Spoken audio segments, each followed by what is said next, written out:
gone. Bro, you told me last night we didn't land on the moon. Both anti-moon landers? No, I'm No, not on the he opposite side. thinks we I did. fully believe What do we you landed on the think? fucking moon. Okay. Not only did we land on the moon, we did it a lot of times. No. Agreed. To the point where it was exhausted. There's nothing else to do. Multiple countries, like Russia, everybody. They did it so often. There was nothing else to do. They stopped going because there's no point. I don't think he actually believes that. I do. I totally think do. He's doing You it. think I'm clip farming? He's doing a clip. Yeah, he's doing a clip. He's farming, bro. I'm not. Genius. I don't think we did. Yeah. And we can go back whenever we want. Okay.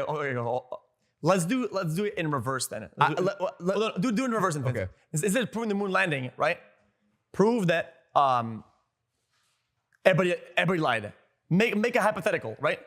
Every person involved in this massive lie, Conspiracy. every singular person across hundreds, thousands, everybody is lying. Hold on. NASA. It's not hundreds of thousands. No, hundreds and I said hundreds, thousands. There's probably thousands. hundreds of thousands. There's probably thousands of people involved. I mean hundreds, thousands, not hundreds of thousands. That is, by the way, that is the most compelling argument on the opposite side. And I'm not gonna die on this hill. I'm actually like open to change my opinion. But at this particular moment, I don't think I understand how humans decided that putting wheels on luggage in 1971 happened after we made it to the moon. Technology-wise, it just doesn't. Like we had just invented the TV, and then you're telling me like a decade and a half later we made it to the moon. So I asked him, Felix. I asked him it does not make sense. I asked him where he drew the line.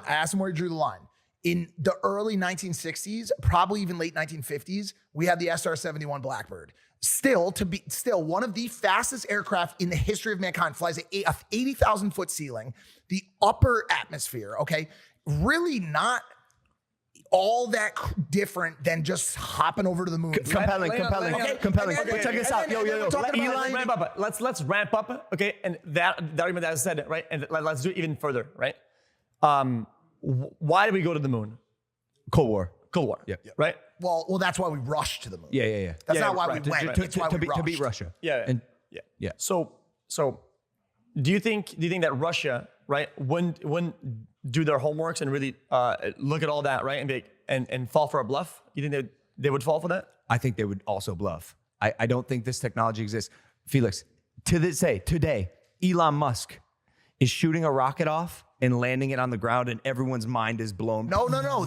People's minds blown because we're landing it in the middle of two field goal posts. No, that's not only it. No, he's making reusable rockets. You're telling me. I understand that. You're telling me before we realized that wheels on suitcases were a good idea, we were able to blast a rocket off to the moon, a different celestial body than Earth, land it, and then take off again and then come back to Earth. It makes no sense. And I could get into like the actual conspiracy theories as well, but like that's not what this podcast is. Sorry, Felix. The footage was good though. No, it was not. No, it was not. I'm probably not the right person to argue this, but we want to have a conspiracy theorist who really knows his shit and the opposite on our podcast to talk about it. I do this topic because I'm about to schizo. I'm about to crash out and go fuck love, fuck. Well, fuck my way too, but nah, I'm not gonna.